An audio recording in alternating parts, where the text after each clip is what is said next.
ከአማራ ሚዲያ ኮርፖሬሽን ደሴ ጊዜያዊ ስቱዲዮ የሰዓቱ ዜናዎቻችን አሁን እንደቀጠሉ ናቸው። አብራችሁን ቆዩ። የተሻለ የሙዝ ዝርያ በማሳቸው ከተከሉ በኋላ ያገኙት ባለው ምርት ቤተሰቦቻቸውን በኢኮኖሚ መደገፍ እንደቻሉ በደቡብ ወሎ ዞን የአርጎባ ብሔረሰብ ልዩ ወረዳ አርሶ አደሮች ተናገሩ። የወረዳው ግብርና ጽሕፈት ቤት በበኩሉ በቀጣይ ከደሴ ቲሹ ካልቸር ጋር በመተባበር ሌሎች የተሻሻሉ የአትክልትና ፍራፍሬ ዝርያዎችን ለአርሶ አደሮች እንደሚያቀርብ አስታውቋል። ሰላሃዲን ሰይድ ተጨማሪ አለው።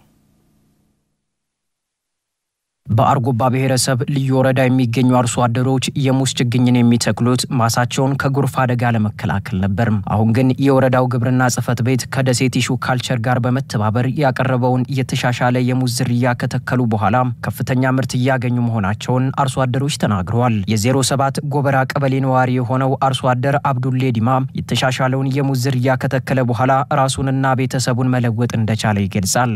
ምርቱ እንግዲህ እንደተያየው 3 አመቱ ነው። ትልቅ ጠቀሜታ ነው ያለው። ጠቀሜታው እኔም ብቻ ነው የማቀው፣ ሌላ የሚያቀው ሰው የለውም። እኔ መጠቀም ያስኩበት አልহামዱሊላህ አሁንም ተይበለጠ ባረክ ተዘይ በለጠ ጥቅም አገኛለሁ ብዬ እገምታለሁ። ሶስተኛ ዙር ነው አሁን መቁረጥ ያስኩት።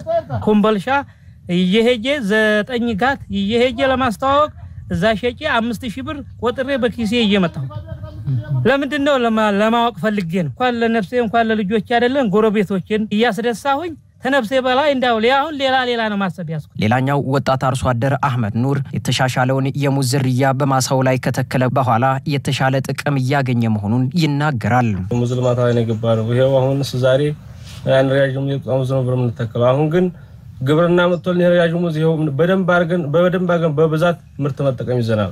አንዱ እስከ 200 እስከ 208 ድረስ የሚይዝልና ግን በብዛት ምርቱ በብዛት መጠቀም ይዘናል። እንደው በጣም ምርጥ ሙዝ መጥቶልና አሁን በጣም ተሻሽለ መኖር ይዘናል። የሙዝ ዝርያው በወረዳው በሚገኙ 6 ቀበሌዎች ተሞክሮ ውጤታማ መሆኑን የገለጹት የአርጎባ ብሔረሰብ ልዩ ወረዳ ግብርና ጽሕፈት ቤት ኃላፊ አቶ አደም እንድሪስ አርሶ አደሩ በዚህም ከፍተኛ ገቢ ያገኘ ነው ብለዋል። ይሄ የሙዝ ምርት ሰብል የምትመለከቱት ከደሴ ቲሹ ካልቸር በድጋፍ በሁለት ዙር 2013 የካቲት ላይና ሚያዚያ ላይ ወደ 12900 በላይ ችግኝ በማምጣት እነሱን በ6 ቀበሌዎች ላይ የማሰራጨትና እንዲለማ የተደረገበት አሰራር ነው ያለው።